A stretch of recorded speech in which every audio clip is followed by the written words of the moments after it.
దైవ మర్మములు.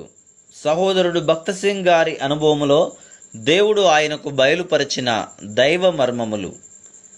నీతిని అనుసరించుచు యెహోవాను వెదుకుచూ నుండు వారలారా, నా మాట వినుడి. మీరు ఏ బండ నుండి చెక్కబడితురో దాన్ని ఆలోచించుడి.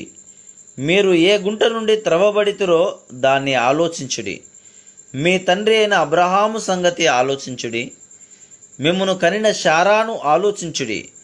అతడు ఒంటరి అయ్యుండగా నేను అతని పిలిచితిని, అతనిని ఆశీర్వదించి అతనిని పెక్కుమంది అవునట్లు చేస్తిని.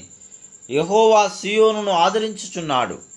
దాని పాడైన స్థలములన్నిటినీ ఆదరించి దాని అరణ్య స్థలములను ఏదెను వలె చేయుచున్నాడు.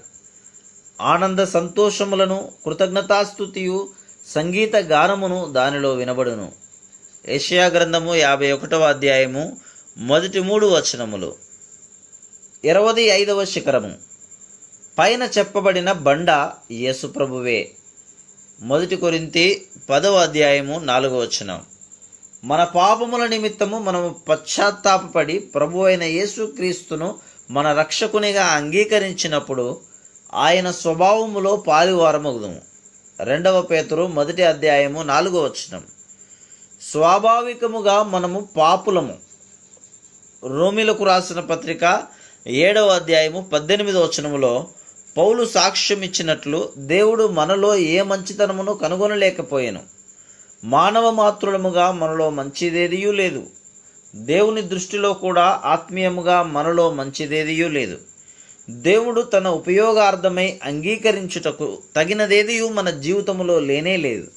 అయితే యేసుక్రీస్తు ప్రభువును మన రక్షకునిగా అంగీకరించి ఆయన మనకు బదులుగా మరణించి మనలను నీతిమంతులనుగా తీర్చుటకు తిరిగి లేచెనని నమ్మిన వెంటనే ఆయన జీవము మనలో పోయబడును. తద్వారా ఆయన స్వభావములో పాలువారమవుదుము. మన వైపు మనము చూచుకొనక మనము ఏ బండ నుండి చెక్కబడితుమో ఆ బండ వైపే చూచెదమని ఇచ్చట ప్రవక్త చెప్పుచున్నాడు. ఎలైనగా ఆయనే మన నీతి అయి ఉన్నాడు. మనము యేసు వైపు చూచుకొలది ఆయన యొక్క సుగుణములు, యోగ్యతలన్నీయును మనయందు దినదినము పోయబడుచుండును. ఆయనే మన జీవమును మాదిరియునైనాడు. నీవు దీనత్వము కలిగి ఉండగోరిన ఎడల ఆయనతో, ప్రభువా, నన్ను నీవలే దీనునిగాను సాత్వికునిగాను చేయుము అని చెప్పుము.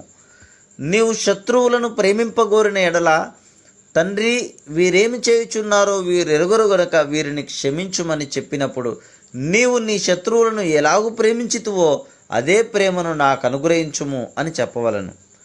ఆయన ప్రేమ, దీర్ఘశాంతము, ఓర్పు, ఆనందము మనకు దయచేయుమని ప్రార్థించవచ్చును.